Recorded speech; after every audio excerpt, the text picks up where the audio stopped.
Assalamualaikum warahmatullahi wabarakatuh. Perkenalkan, nama saya Zaki Fadilah Yuanda dari kelas 1010 internasional. Di sini saya merekam untuk sebagai bentuk tugas dari Bapak Kumar Kampari, yaitu tugas geografi tentang mind mapping penginderaan jauh dari bab peta, penginderaan jauh dan sistem informasi geografis. Di sini saya akan menjelaskan satu persatu semuanya, dimulai dari pengertiannya. Pengertian dari penginderaan jauh alias indraja, remote sensing atau penginderaan jauh, artinya mengamati benda atau peristiwa di tempat yang jauh.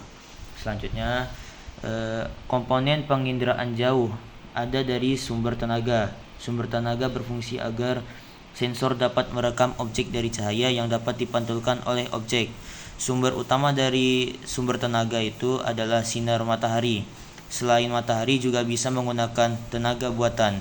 Dari sini kita bisa membandingkan, di sini kita membaginya lagi menjadi dua, yaitu penginderaan jauh sistem pasif dan penginderaan jauh sistem aktif.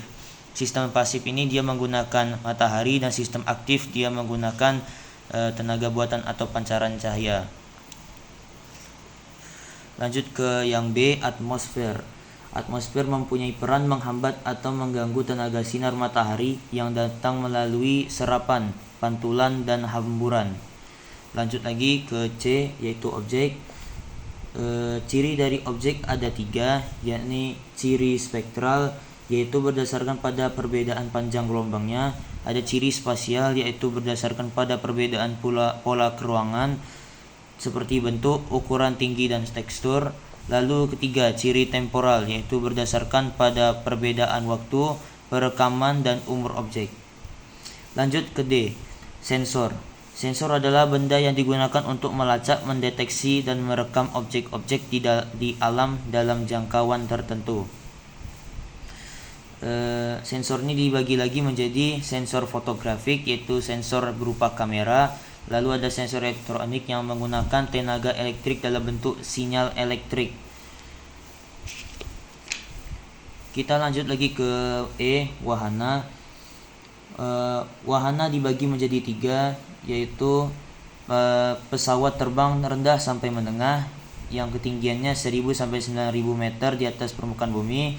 Lalu pesawat terbang tinggi, yaitu pesawat yang ketinggiannya sampai 18.000 meter di atas permukaan bumi. Dan ada satelit, yaitu wahana dengan ketinggian sekitar 900 km di atas permukaan bumi. Lanjut lagi ke F, perolehan data. Perolehan data dapat dilakukan dengan cara manual dan digital. Cara manual yakni dengan interpretasi foto udara atau citra, sedangkan dengan perolehan data secara numerik atau digital dilakukan dengan menggunakan teknologi komputer. Yang G artinya itu adalah pengguna data adalah orang yang menggunakan hasil interpretasi penginderaan jauh tadi. Kita lanjut ke bagian yang berikutnya, yaitu jenis citra penginderaan jauh. Di sini ada citra foto dan citra non foto. Citra foto adalah citra berupa potret objek di permukaan bumi. Di sini contohnya sudah ada 2, pankromatik dan inframerah. Foto pankromatik atau foto udara konvensional yang merekam seluruh spektrum cahaya tampak sehingga objek yang terekam sesuai dengan kepekaan mata manusia. Lalu untuk yang foto inframerah adalah dia merekam spektrum inframerah jarak dekat. Umumnya foto ini digunakan untuk membedakan kondisi vegetasi yang sehat dan tidak sehat. Lanjut ke B, citra non foto. Citra non foto di sini ada banyak, ada A, B, C. A, B, dan C saja. Untuk yang A, jenis citra non foto berdasarkan sumber sensor. Terdiri dari citra tunggal dan citra multispektral. Citra tunggal dia dibuat dengan sensor tunggal, citra multispektral dibuat dengan saluran jamak atau saluran sempit. Lalu B, jenis citra non foto berdasarkan gelombang elektromagnetik, dibagi lagi jadi 2, citra inframerah termal, lalu citra radar dan citra gelombang mikro. Lalu C, jenis citra non foto berdasarkan wahana yang digunakan. terbagi jadi dua, yaitu citra dirgantara dan citra satelit. Citra dirgantara artinya citra yang dibuat dengan wahana yang beroperasi di udara. Contohnya citra inframerah thermal, citra radar, dan citra MSS. Yang kedua, citra satelit atau citra yang dibuat dari antariksa atau angkasa luar. Citra ini dapat dibedakan lagi berdasarkan penggunaannya, yaitu citra satelit yang digunakan untuk penginderaan planet seperti citra satelit Viking milik Amerika Serikat dan citra Venera milik Rusia. Lalu yang ke B, citra satelit untuk penginderaan cuaca. Yang ke C, citra satelit untuk penginderaan sumber daya bumi. D, citra satelit untuk penginderaan laut. Kita berpindah lagi ke bagian interpretasi citra. Interpretasi citra merupakan proses analisis. Jadi interpretasi citra ini sama dengan analisis dari pencitraan tadi. Ya, dibagi dia menjadi beberapa hal di sini. Ada A, bentuk. Hasil dari citra tadi dapat dikelola menjadi bentuk-bentuk dari hal yang dilihat. Contohnya seperti objek gedung atau bangunan sekolah yang berbentuk huruf I, L, U atau berbentuk persegi panjang. Lalu B, ukuran. Ini dia hasil pencitraan tadi diubah menjadi ukuran tadi. Misalnya objek lapangan olahraga berbentuk persegi panjang dengan ukuran yang sudah dikalikan dengan skala menjadi 120 meter. Maka lapangan olahraga tersebut kemungkinan adalah lapangan sepak bola. Lalu ke C, rona dan warna. Apa itu rona? Rona adalah tingkat kecerahan atau kegelapan suatu objek yang terdapat di dalam foto udara atau citra. Tingkat kecerahan objek bergantung pada keadaan cuaca, arah datangnya sinar matahari, dan waktu perekaman. Lanjut lagi kita ke D, tekstur.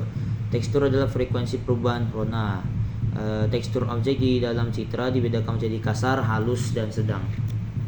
Kita lanjut lagi ke E, bayangan. Bayangan objek dalam citra atau foto udara dapat menjelaskan arah mata angin karena arah mata angin dipengaruhi oleh arah datangnya sinar matahari. Kita lanjut ke F, atau pola. Pola atau susunan keruangan merupakan ciri yang menandai bagi banyaknya objek, baik bentukan manusia maupun bentuk alamiah. Lanjut ke G, yaitu situs. Situs mengacu pada letak suatu objek terhadap objek lain di sekitarnya. Nah, contohnya ada objek stadion, lapangan sepak bola memiliki situs anak, gawang, dan podium. Kita lanjut lagi ke asosiasi. Asosiasi adalah keterkaitan antara objek yang satu dan objek lainnya. Contohnya adalah objek jembatan berasosiasi dengan objek sungai dan jalan.